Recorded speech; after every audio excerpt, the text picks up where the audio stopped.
Hey guys, Jeffries here and welcome to episode 152 of You Don't Win Anything with Kids. Last episode we won the Johnston's Paint Trophy. And I said at the end of the episode that there was some news that I had for you, but I was saving it for this episode.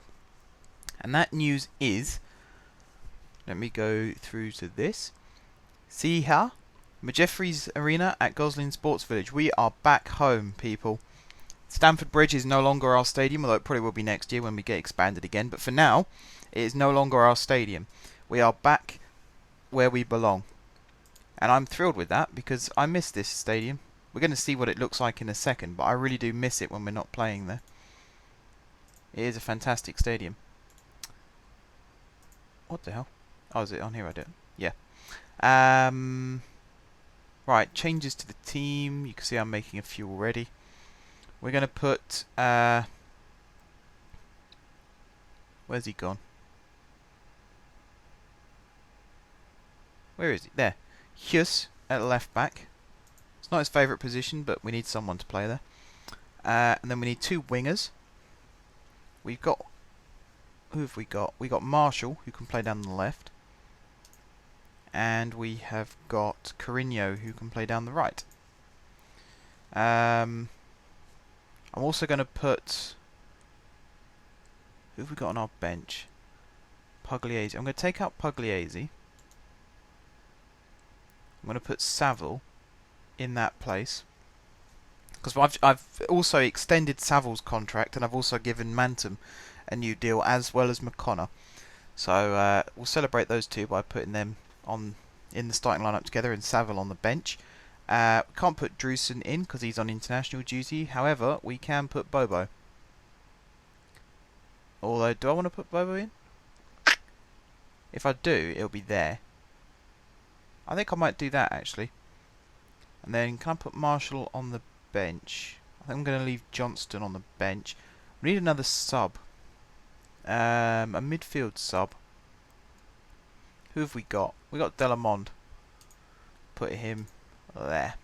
How's McGregor doing? McGregor's back to fitness, actually. We'll have to bring him back soon. Any more changes? I think I'm going to put King on the bench instead of O'Brien. There we go. Okay. Who have Mansfield got? They've got AJ Leach-Smith up front. They've also got Haber. They've got Wes Fogden. In fact, it's going to this screen. They have got Wes Fogden. They have got... who did I just see? Christian Ceballos. Ceballos. From Spurs. He's a good player. Bench, they haven't really got that many threatening players that I can see. And here you go. If you look at these stats here, Wilson has scored 27 goals in 31 games, and Morgan scored 26 goals in 43 games. Morgan's also the only player in this starting lineup, apart from Howlett Mundell, who's actually started every game that he's appeared in. You got Quintaka as well, but you kind of expect that with a goalkeeper. So outfield players, he's the only player to have... Only one of... Oh, hang on, let me start that again. Out of all the outfield players who are starting today, he is one of only two players who have started every game they've appeared in. So he hasn't come off the bench. That shows what an asset he is to the team. I'd never dream of bringing him off the bench. He will always be a starter if he's in. Right, Howlett Mundell heads the ball forward. You can see already there the two strikers on the halfway line. And now we get the chance to exploit that. Wilson breaking forward. Breaking a long way forward. Is he going to have a shot? He is, I think. Is he? Oh, deflected wide. It's good to be back home. Look at the stadium. The away fans, it looks like they still have to stand up. But everybody else, I believe, is now all seated. We are a 7,500 seater stadium, or capacity stadium, I believe now, with 5,500 seated. I think that's right. I'll check that again after this episode, but I think they're the right stats. Good interception there from Wilson. McConnor with a fantastic ball over the top to Mantum. He hits it early, just over the bar. Be good if he could celebrate his new contract. I've tried to reduce wages. Mantum, I think, is the only one who's actually got a massive pay rise. Apart from that, they're still under £10,000 a week, again with the exception of Mantum. I've tried to introduce like a bonus structure, so they get more money for goals and assists, and that was a good goal from Bobo on the rebound. He won't be getting a raise because obviously he's still on loan at the moment. I haven't tried to buy him again just yet. I've gone for a more performance-based pay structure, so they get paid for bonuses like goals, individual goals, and if they score, say, 20 goals a season, they'll get an increase for that. If we win promotion, they'll get a bonus.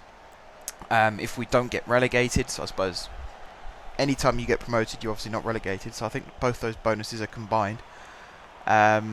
If they appear in the team of the year, they get a bonus. I think if they appear in the team of the week, they get a bonus as well, and I'm not 100% sure on that one. And if they make a certain number of appearances, then they might get a small pay rise. I'm trying to go down that route a bit more to save on wages later on, and I'm certainly getting rid of the yearly wage rise clause, because that is that's how clubs go bankrupt, with that clause. It's a stupid idea. Whoever came up with that idea. Normal jobs, maybe a small pay rise every now and then wouldn't go amiss, but if you've got a player on 10 grand a week and you give them a 10% pay rise every single year, that means, the first year they're earning £1,000 extra going into the second year. After the second year they're earning 1,100 extra, and it goes on and on and on. Before long, you're paying someone who was originally on 10 grand a week, you're paying them something like 20 grand a week. And that's absolutely stupid. So I'd much rather go for the bonuses as one-off payments rather than have to continuously pay them an increased sum for a long period of time. And just as I'm saying that for bonuses, Quintana won't be earning many clean sheet bonuses at the moment because AJ Leach-Smith has just scored. And again, it was from a Quintana mistake. Probably should have stopped Fogden getting the ball in the first place. Haber's shot, and look at that from Quintana. Just knocked it straight into the path of Leach-Smith. He could have knocked it out forwards. He's got two players in front of him. He could have picked up that loose ball and taken it away. Instead, he's put it straight into the path of another striker who's gone and put it in the back of the net. Not very good. Although straight from kickoff, Carino's in, and he flicks it through for Wilson. Good save. Bobo on the rebound. Pulls it back to Hughes. To McConnor. Mantum. Hasn't got many runners. His pass was deflected and cleared. Cartwright's going to let that one go, I think. Nope, he's going to keep that one in. Knocks it down the line to Villa. Further down the line to Carino. Back to...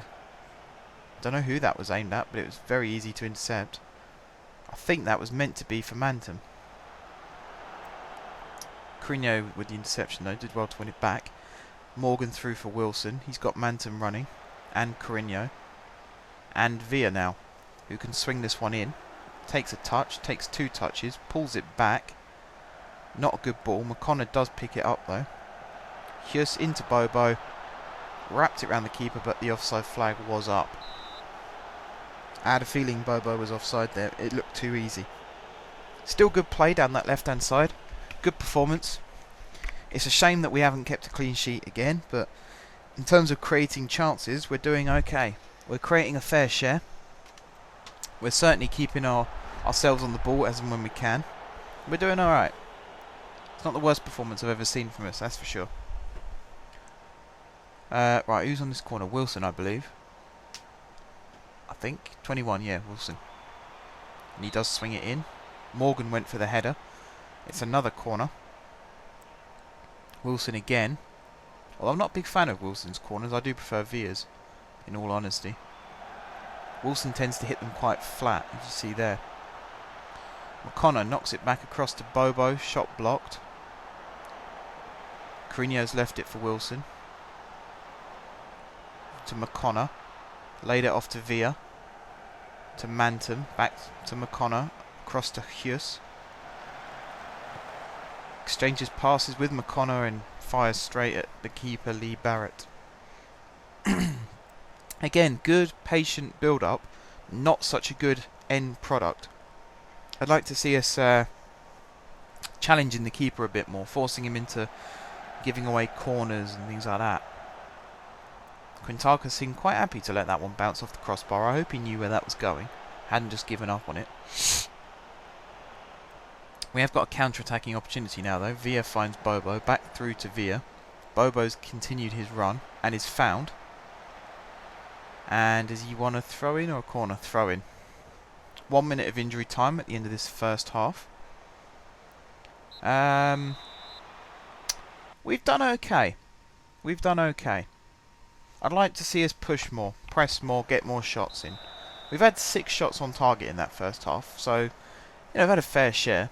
Just need to challenge the keeper more and try and get another goal. And here's Carino again, bombing down that left-hand side. Couldn't quite get on the ball. It looked as though Wilson left it to him, actually. I think Wilson was actually going to get there first. I'm just doing some mental maths. We are 11 points clear at the moment, with 6 games to go, I think. So 18 points left to play for. So I think 2 more wins will be enough to win us the league, including this match. Because Crew only have 5 games left, so they only have 15 points to play for. So if they win... God, this is where it gets complicated. If they win all of theirs, they finish on 98. If we win all of ours, we finish on 112, I think. So we'll finish 14 points clear. So yeah, I think 2 wins is enough. And that was nearly a goal there from Morgan. Going to make a sub quickly. We're going to bring on Johnston. We're going to bring off McConnor, and then we're going to swap Johnston with Bobo. I think that's right. And hope that that's the way it actually does it. If it's not, I'll be annoyed. We'll find out in a second. Yep, it's done what I thought it would do. I really hate this. I absolutely loathe this in the game. Look, it's moved Carino back because it's put the players back into their original positions and then swap them. Why not just do that before? As soon as I open this window, why does it not come up with where the players are meant to be and not where they actually are at that time? And then it will just swap it automatically and sort itself out. I find that incredibly frustrating. And in fact, now I've had to do that, it's time to make another sub anyway. I'm going to bring... Let me have a look at this actually. Yeah, I'm going to bring Grant on. I'm going to take Carino off. I'm also going to bring Delamond on and take Bobo off. So after all that, I'm actually going to bring Bobo off anyway, but wanted to move him back into that position just temporarily. You know, he might still do something good. He could have intercepted that one, but for some reason he didn't. Again, a little annoying. Elliott on the ball though. Hughes going in, not winning the ball. Put a bit of pressure on him though, forced him to make the pass. Now the ball's being shifted around left, right and centre. Into Leach Smith. This is where we need to start pressing a little bit more. And again, Quintaka.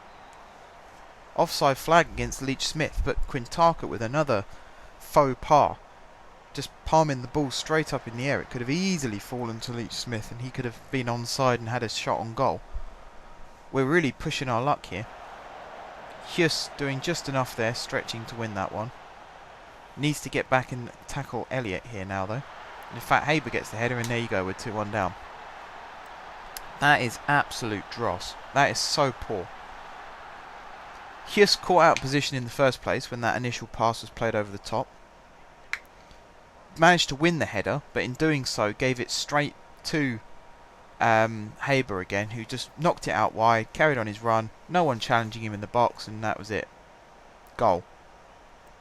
Not good enough. Just not good enough. Now we've got Morgan injured, and a minute, roughly, to find an equaliser. And we're not going to do it. Really does not look like we're going to do it. That is poor, poor play. In fact, Mansfield could grab a third here. Delamond heading it up in the air. Wilson heading it forward, and that's full time. What a load of dross. That is one of the worst performances I think I've seen from us in that second half, and yet it started so brightly for us.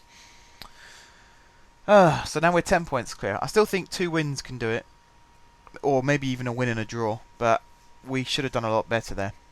In fact, we had an attendance there of 8,500, so it must be a bigger stadium than I thought we've got. Might be a 9,500 seater capacity stadium, you know what I mean. But yeah, we'll come back next time, guys, next home game, and we will try and improve on that performance and come out with the wins that we need to win the league. So until then, guys, thank you very much for watching. If you haven't subscribed to my channel, be sure to click the subscribe button. If you have already subscribed to my channel, then thank you guys for your continued support. And until next time, I will see you soon.